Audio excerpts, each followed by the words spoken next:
This is the stuff they don't teach you in schools. The stories behind some of the biggest disasters, threats, and conquests that took place in America's skies. What history forgot.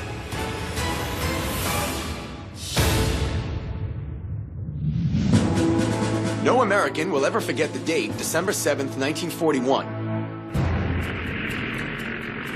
when the Japanese launched a surprise air attack on Pearl Harbor, using over 350 fighter planes.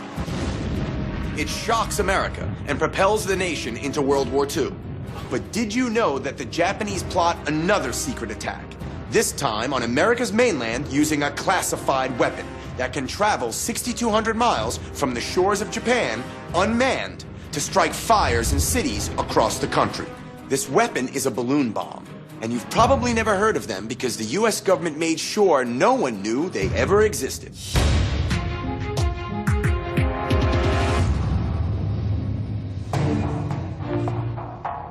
I'm here in Upper Manhattan. Liam Callanan agreed to meet with me. He's the author of The Cloud Atlas, a historical novel about Japanese balloon bombs. Now, he wants to meet with me in a high school gymnasium. You'll find out why later. Hey, Liam. Hey, Joe. Thanks for coming. Great to meet you. Good to meet you. This is a story that most people aren't familiar with. Who's coming up with this idea? I mean, to, attack America's mainland, and we're going to use balloons. The war is slowly moving across the Pacific. It's getting closer and closer to Japan at this point.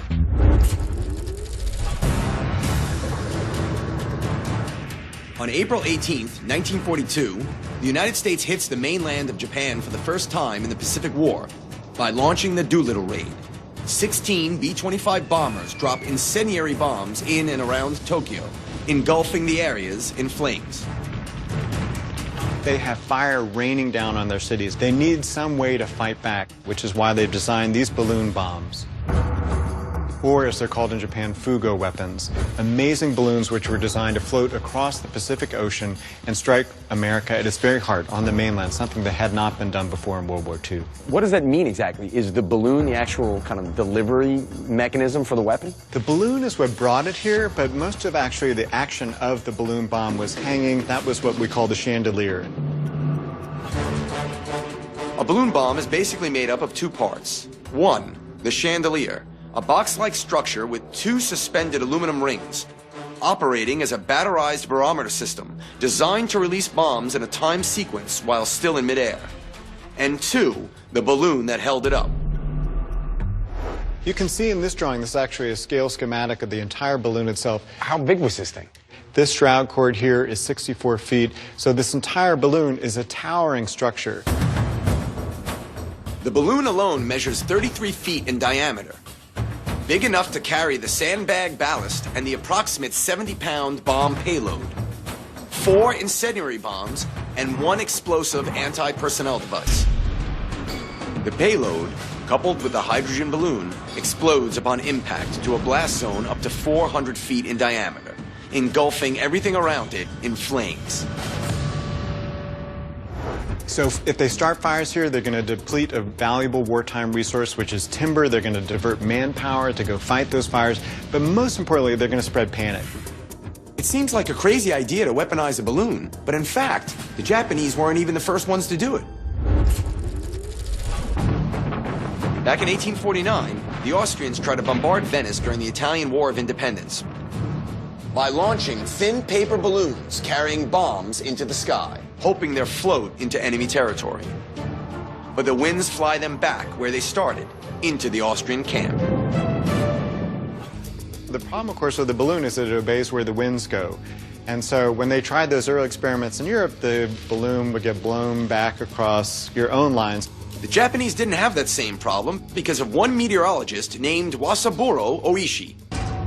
While tracking winds near Mount Fuji, he discovers jet streams, high-altitude air currents traveling up to 200 miles per hour, 30,000 feet above sea level.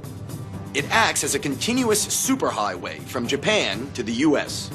The Japanese government takes advantage of these powerful winds for warfare.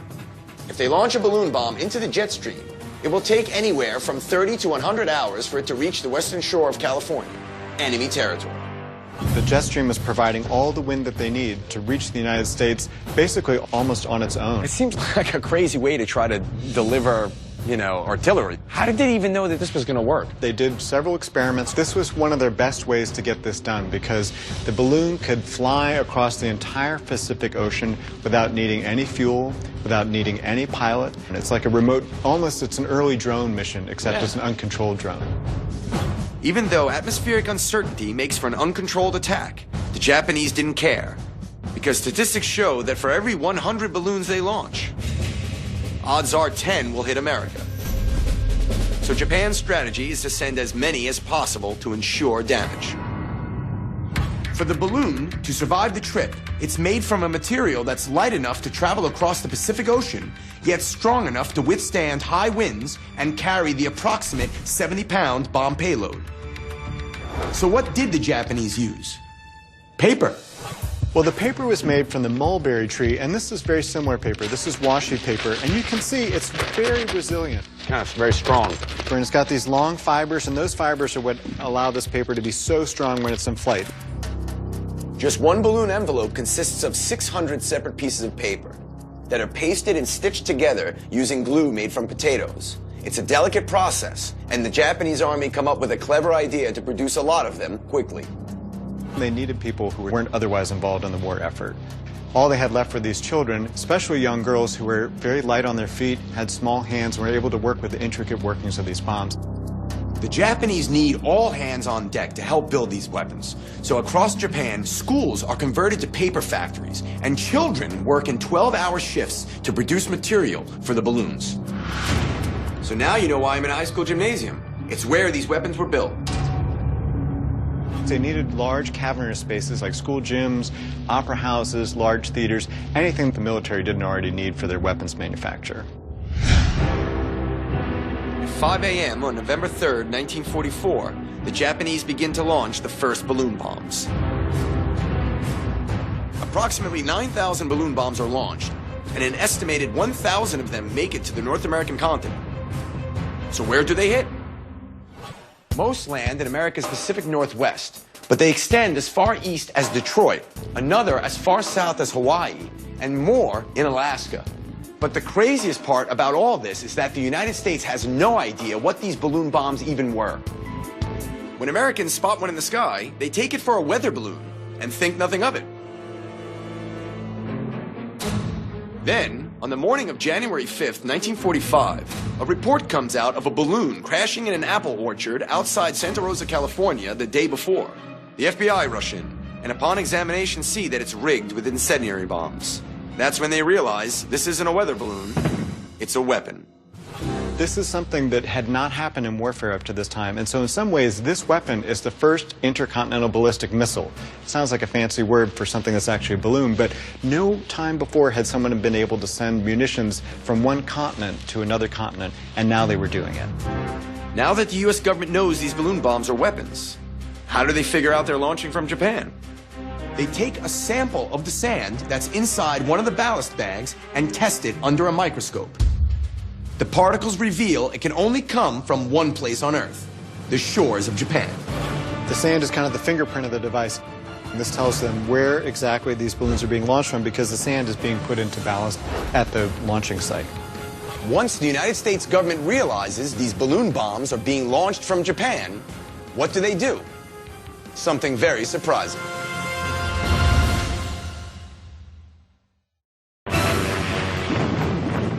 There are some stories from the Second World War that have been forgotten by history.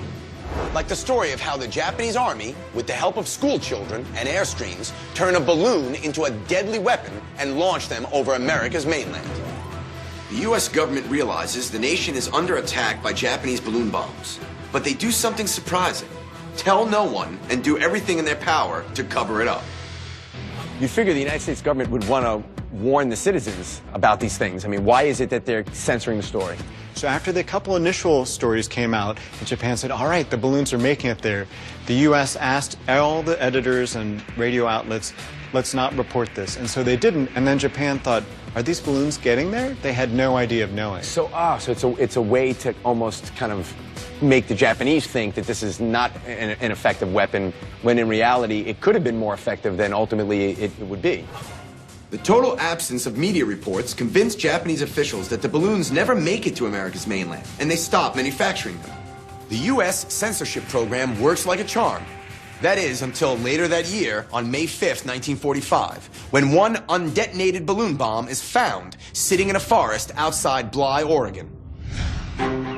Reverend Archie Mitchell is having a picnic with 5 of his Sunday school kids and his wife in a park. The children spot a giant balloon collapsed on the ground. They gather next to it to take a closer look, and before they know it, it explodes. Mitchell watches all 6 die before his eyes.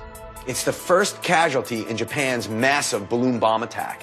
In response, U.S. officials lift the press blackout to warn citizens about undetonated balloon bombs. But by the summer of 1945, the media soon has bigger stories to cover. The United States drops atomic bombs on Hiroshima and Nagasaki, forcing Japan to surrender, ending World War II, while Japan's balloon bombs become a thing of the past. Of the 1,000 balloon bombs that reached North America, it's estimated only 300 have actually been accounted for. Historians think the rest of them were either lost at sea, were consumed in forest fires, or are still out there. In 2014, in British Columbia, 2 forestry workers find a 70-year-old undetonated balloon bomb half buried in the dirt. A bomb squad blows it up in a controlled explosion to prevent any injury. So next time you're hiking in the woods and come across a piece of paper, watch your step. It might be an undetonated balloon bomb that history forgot.